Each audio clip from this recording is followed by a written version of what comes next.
Hi, Alyssa here from Jane. This is a video about working with third-party billing and insurance. In Jane, you can create third-party invoices and track claims that have been submitted and paid by an insurance company or other third-party payer. So let's walk through the typical workflow for an insurance visit. To get started with insurance billing, you'll first need to have your insurers set up in the system. And so you can start just over in the settings area. And then down on the left-hand side, head into the insurer section.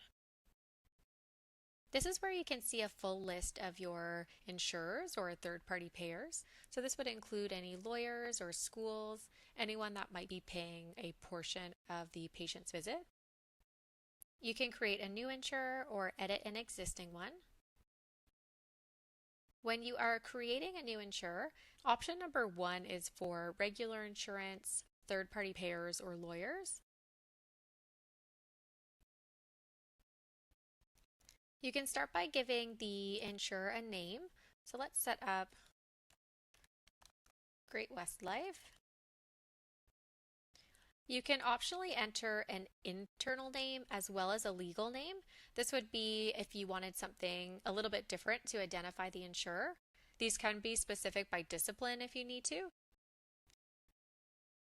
You'll want to enter in the contact information for this payer. If you are printing invoices directly from Jane, it will be populated from this area.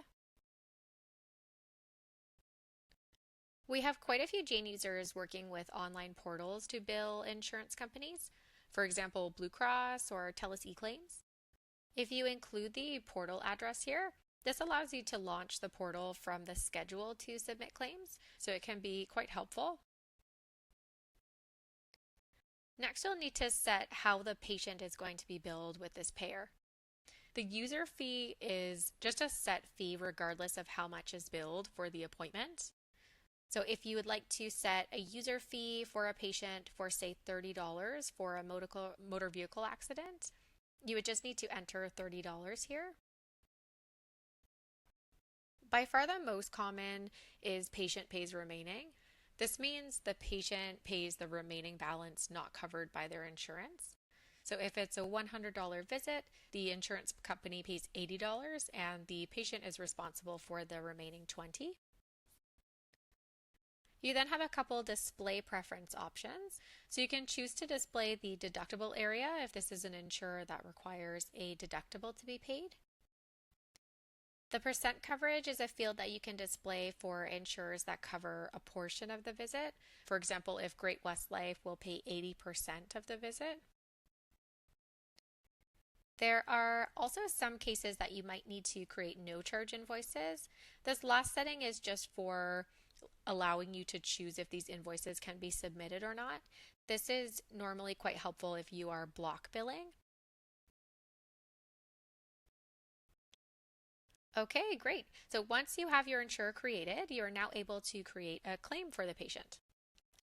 So hopping over to the Patients tab, let's find a patient we can use here.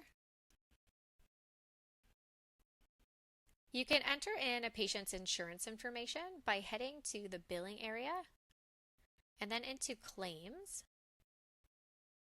Here you can view any existing claims on file for the patient or create a new claim. Start by choosing the insurance company. You will want to enter a name for this claim. This can be helpful if the patient has multiple claims open so that you know which one to use. For example, they might have an auto accident claim as well as a low back injury. So let's call this knee injury. You can enter in the claim number, ID number, and policy number. If you do know details about the maximums, you could enter them here. Let's say the patient has a $500 maximum for this policy. Jane will let you know once you've reached this amount. You can also enter a maximum number of visits or a claim end date. If you're working with an adjuster, you can enter the contact information here. And if you are working with your private fees, then you don't need to worry about entering any billing codes here, but you can enter in default coverage amounts. So let's say that I know Great West Life covers 80% of Alice's appointments. I can enter 80% as the default coverage, and each time that I add this claim to an appointment, Jane will load up this percent coverage. You can also use the max amount area if you knew that Great West Life covered up to $50 each visit for this patient. Okay, so now we have created a new claim for this patient. So let's head over to the schedule and look at how you can insure a visit. Whenever you book a new appointment for a patient on the schedule, you are able to see any of the open insurance claims for that patient. So Jane will show you all of the open claims on the file for this patient. We can see the brand new knee injury claim that we have created for Alice. So I can select the claim, select the treatment type, and then book the appointment. When you book an insured visit, you can see that the visit is insured with the insurance badge on the appointment as well as the insured name tag across the front.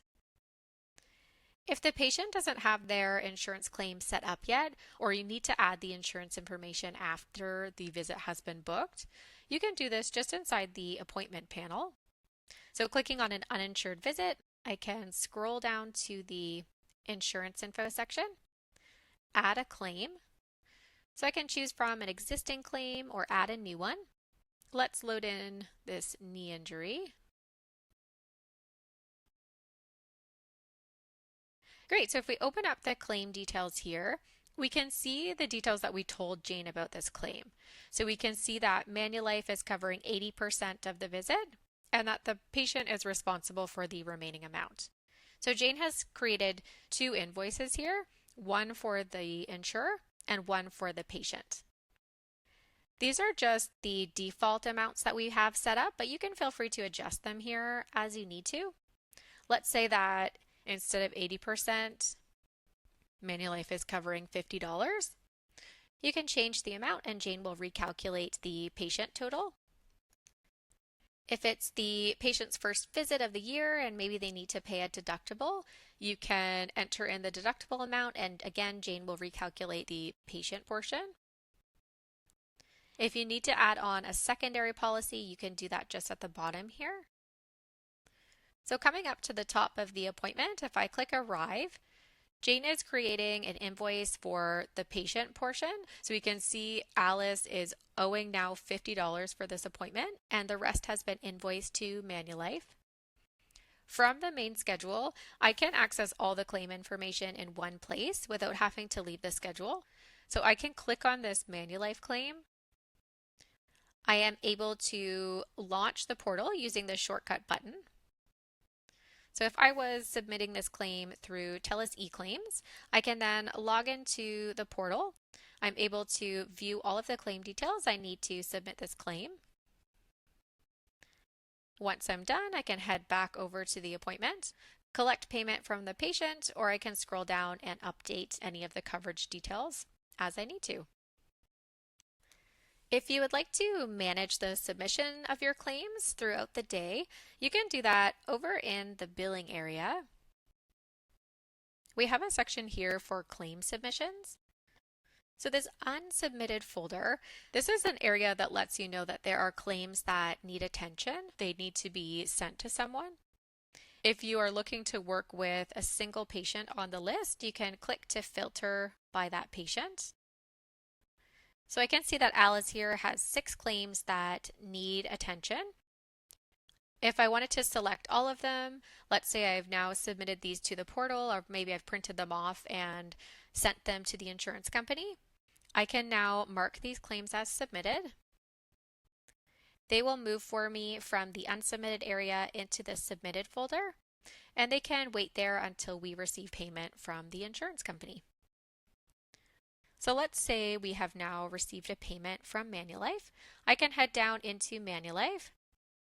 This is where you can see all of the unpaid insurer invoices. Receiving a new payment from Manulife, I can record this new payment. So let's say $200 by check. And now I can decide which invoices I'd like to apply this payment to. So you can search for a patient, or you can work your way down the list. Click the Apply button to apply a payment. If you've received an underpayment from the insurer, you can enter the underpayment amount, apply the payment, and then choose to bill the remaining to the patient or write off the remaining balance. You can see the total available to apply just at the bottom and continue to work down the check. Now that I have applied a payment to the two invoices here, they have moved from the submitted folder into the approved folder, and they are going to be marked as paid all throughout Jane in the reporting as well as in the patient profile. And that's it. So I hope that was helpful in understanding third-party billing in Jane. We are happy to help if you have any additional questions. You can feel free to reach out to our team inside of Jane by clicking on the Need Help button and then asking a question. You can also send an email to support@janeapp.com. We'll chat to you soon.